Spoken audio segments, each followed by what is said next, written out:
Wewe Manyanya.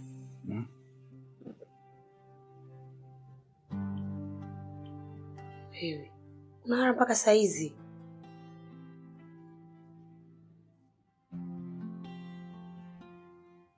Wewe umetoka wapi?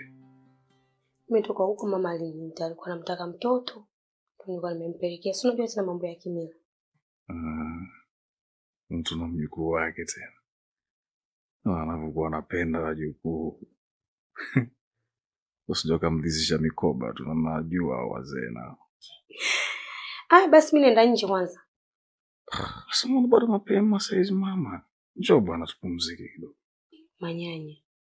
Yaani nilale tena saizi. Wewe unataka niamke baba na mama wote washaamka tunaangaliana tena. Kwanza mimi hata siwezi. Lazima kwanza niende nifanye hata niushoshe vyombo, nifanye usafi. Yaani nikisema nilale siwezi kabisa.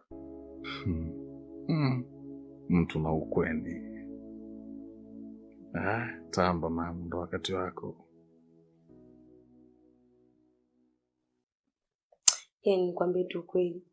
Yaani kwanza mimi tangu nimefika hapa nilikutana tu na Violet. Yaani amani hata sina, yaani nimekosa raha.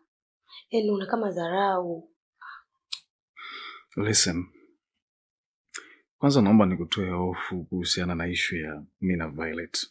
Mimi siko naye tena na wala haitokaa itokee mimi nikawa naye tena. Na hata ujio wake hapa sio mgeni wangu, ni mgeni wa wazazi. Lakini sisi pia kilichotuleta hapa ni mambo yetu binafsi yanayojitegemea. Kwa hiyo wala sisi hatuhusiani na yeye. Ingekuwa ni hiari yangu hapa nyumbani ningesema aondoke hata jana. Lakini sasa siwezi, lazima niheshimu kwa sababu nimemkuta, kwa sijui wazazi nao wanaozungumza gani na yeye. Ndio maana bado namkuta mpaka sasa hivi. Lakini hana chochote katika maisha yangu. Hana nafasi wala hana nguvu yoyote. Yaani usichokijua mamangu.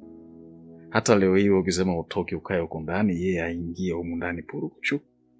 Afanye anayoyafanya, ajicheketue anavyoweza kujicheketua, hakuna chochote kinachoweza kuniathiri. Koja mimi. Ndomanga pata nguvu ya kukuleta wewe hapa.